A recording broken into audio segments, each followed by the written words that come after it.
Progress in Libya as voter registration has exceeded 2 million, but the situation in the country remains fragile and shaky, according to the UN Special Envoy for Libya. Ghassan Salame told the Security Council Wednesday that violence persists and civilians continue to pay the highest price. Our UN correspondent Lilling Tan brings us an update.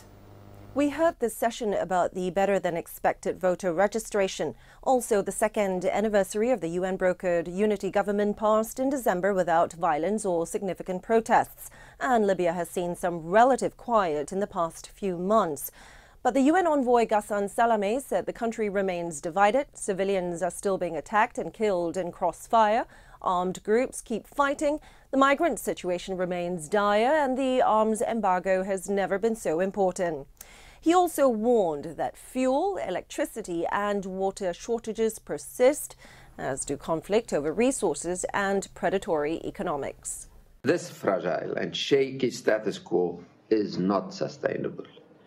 Libya needs a competent and efficient government, one which can deliver the public services the people desperately need, one that is able to unify the institution of the country, one that will preside over the elections that will end this transition. Salame said bloody clashes at the airport had prevented him from reaching Tripoli, which is why he was briefing the council from Tunisia.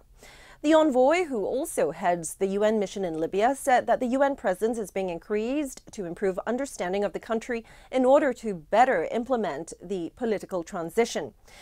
The transition plan under the 2015 political agreement includes the drafting of a new constitution, national reconciliation, and holding fair and credible elections.